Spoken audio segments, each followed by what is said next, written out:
Hello everyone, this is Dilshi Akhtar, Chemistry Faculty of IIT NEET at St. Xavier School. Today I would like to explain about this equivalence weight. Okay, आज हम पढ़ेंगे equivalence weight के बारे में.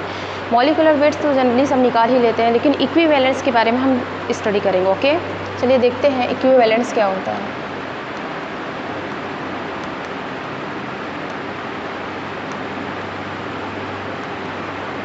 ठीक है, equivalence आप wait कहिए या मास कहिए, बात एक ही है. ओके, सबसे पहले ये जो इसकी एसआई यूनिट होती है, ये इसकी एसआई यूनिट होती ही नहीं है पहली बार. ठीक है, डायमेंशनलेस होता है ये. और इसको हम देखते हैं कैसे कैलकुलेट करते हैं. चलिए देखते हैं. इसका सबसे पहले फार्मूला इसके बहुत से होते हैं. ठीक है, मॉलिकुलर वेट्स क्या होता है कि जितने भी एटम्स हो, सब मॉलिक्यूल्स और कंपाउंड, सबका एटम्स का मॉलिकुलर मास से हम कैलकुलेट ऐड करके सबका मॉलिकुलर वेट कैलकुलेट करते हैं. बट आपका मोलर मास कैलकुलेट, बट आपका इक्विवेलेंट जो है, ठीक है, टोटल मास कैलकुलेट करते हैं, बट इक्विवेलेंट वेट है, इसको कैलकुलेट करते हैं. चलिए देखते हैं. जैसे मान लेते हैं, देखिए, चलिए जैसे देखते हैं हम.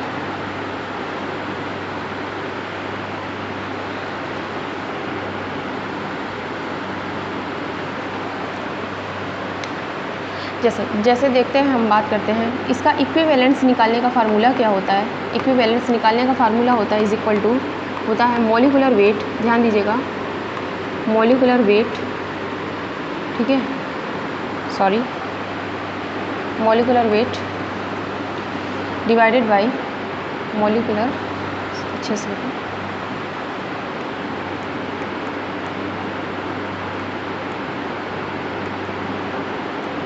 Divided by valency of an atom. ठीक है, वैलेंसी ऑफ एन एटम या एलिमेंट्स को. ठीक है, जैसे अब ये हो गया. दूसरा, बहुत से फार्मूले होते हैं. जैसे अगर इसकी बात करें इक्विवेलेंस निकालने का, तो इसमें हो गया molecular weight divided by charge के हिसाब से निकाल सकते हैं. ठीक है, चलो अब सबका हम क्या करेंगे, एग्जांपल ले लेके देखेंगे. ओके, चलिए देखते हैं कैसे क्या होता है. ठीक है, अब जैसे अगर इसका निकालना है, अगर हम इसकी बात करें, जैसे एल्यूमिनियम लेते हैं. ठीक है, एल्यूमिनियम लेंगे इसके बारे में. जैसे एल्यूमिनियम है, ठीक है, एल्यूमिनियम क्या है, तरीके का एलिमेंट है. अब इसका इक्विवेलेंस मास निकालने का, यानी कि मॉलिकुलर वेट इसका कितना होता है एल्यूमिनियम का. ठीक है, मॉलिकुलर वेट बताइए कितना होता है, 23. ठीक है, सॉरी 26. ठीक है, 26 से एटलीस्ट 27 के करीब आता है. ठीक है, 27 में आते हैं, 27. और वैलेंसी कितनी होती है इसकी, 3. वैलेंसी 3 होती है. ठीक है, अब इसको जब कट करेंगे कितना आ गया, 9. इसका मतलब जो इसका इक्विवेलेंट वेट है वो कितना आएगा, 9 आएगा. अब क्या करते हैं इस पर, अब हम क्या करते हैं चार्ज के हिसाब से अगर देखें, जैसे हम मान लेते हैं सोडियम. ठीक है, आयंस लेते हैं. सोडियम आयंस की अगर बात करें, ध्यान दीजिएगा,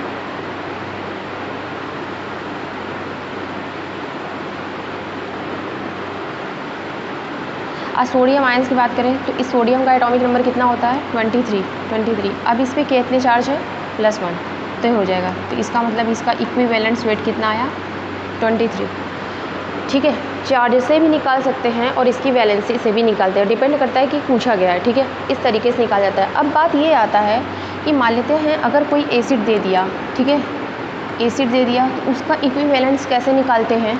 अगर कोई बेस दे दिया, ठीक है, उसका इक्विवेलेंस कैसे निकालेंगे, या फिर कोई साल्ट है तो उसका इक्विवेलेंस वेट कैसे निकालते हैं. ठीक है, देखो, जैसे एसिड है, जैसे एसिड में मान लेते हैं H2SO4. ठीक है, H2SO4.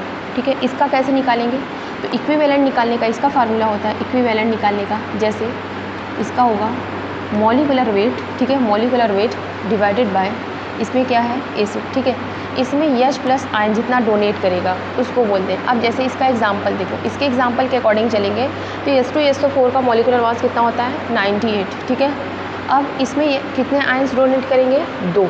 अब हम इसको कैलकुलेट करेंगे तो ये आ जाएगा 49. ठीक है, इस तरीके से निकाला जाता है इसमें. ठीक है, अब बेस की बात कर लें. जैसे बेस बात करते हैं हम, जैसे NaOH ले लिए. ठीक है, NaOH ले लिया. अब इसका मॉलिकुलर इक्विवेलेंस निकालने का तरीका, ठीक है, इसका हो जाएगा मॉलिकुलर वेट डिवाइडेड बाय, अब इसमें क्या है, OH माइनस, बेस देखेंगे मतलब इसका एसिडिटी, बेस का एसिडिटी देखेंगे और एसिड का बेसिसिटी देखेंगे, इसमें OH माइनस डोनेट करेगा.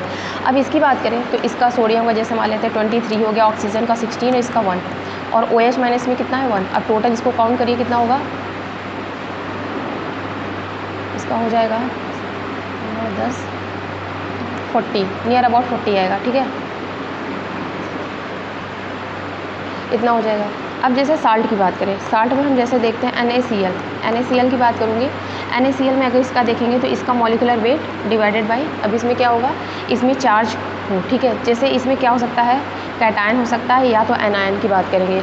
अब मॉलिक्यूलर वेट अगर इसका बात करें तो इसका हो जाएगा 55.5, ठीक है, उसका होता है।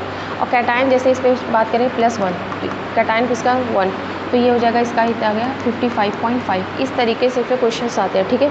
चलिए और देखते एग्जांपल क्या होता है। जैसे मान लीजिए इसका, जैसे मान लेते हैं अगर क्वेश्चंस ऐसे पूछा गया, ठीक है, क्वेश्चन पूछा है फाइंड द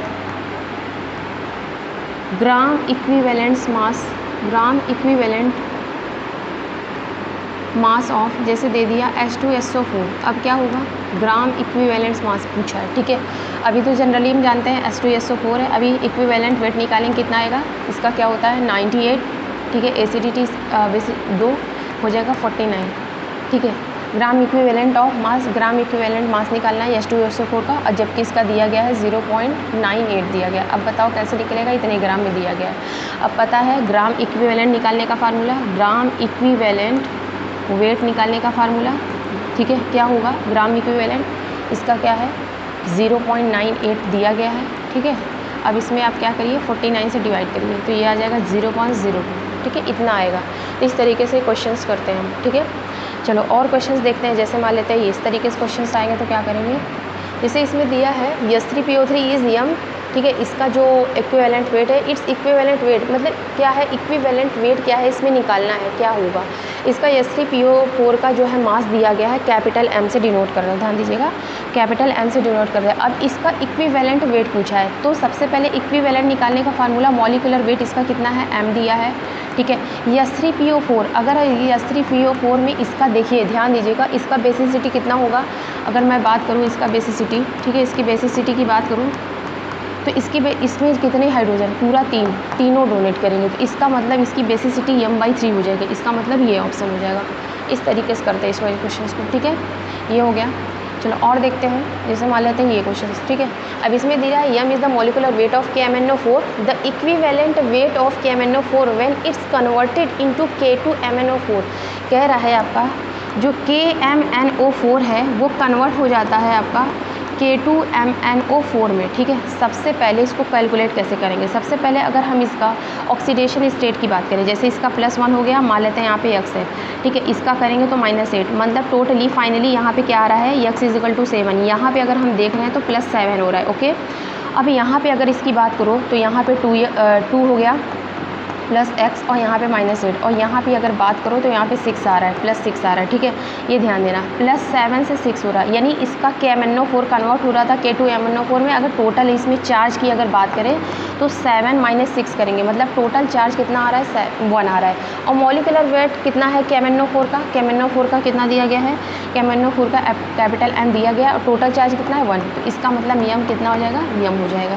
तो इसमें इस तरीके का क्वेश्चन करते हैं, ठीक है, ये हो गया।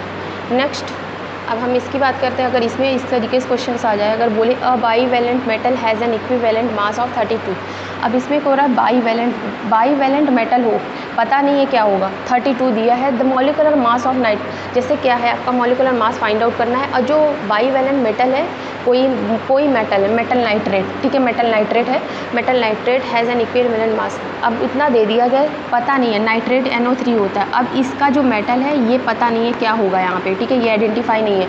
बट इसका जो कि इक्विवेलेंट क्या है, इक्विवेलेंट जो मास है इसका कितना है 32। फार्मूला के अकॉर्डिंग चलेंगे तो इक्विवेलेंट का फार्मूला क्या होता है, मॉलिक्यूलर मास होता है डिवाइडेड बाय क्या होता है आपका जो भी है बाईवेलेंट। इसका मतलब हम चार्ज की बात कर रहे हैं। चलो ठीक है, देखते हैं क्या होता है। बाईवेलेंट का मतलब होता है, लेट सपोज हम मान लेते हैं कोई मेटल है वो बाईवेलेंट है। बाईवेलेंट का मतलब इसमें चार्ज कितना होगा 2 होगा। इसका मॉलिक्यूलर मास कितना है 32, ठीक है। अब हम इसके अकॉर्डिंग फार्मूले के अकॉर्डिंग निकालें तो 32 और मॉलिक्यूलर मास तो नहीं पता, ठीक है। चार्ज कितना होगा बाईवेलेंट के लिए 2, मल्टीप्लाई करिए 2 2 ज़ा 4, 3 2 ज़ा 6। इसका मतलब मॉलिक्यूलर वेट इसका क्या है 64 आ रहा है, राइट, 64।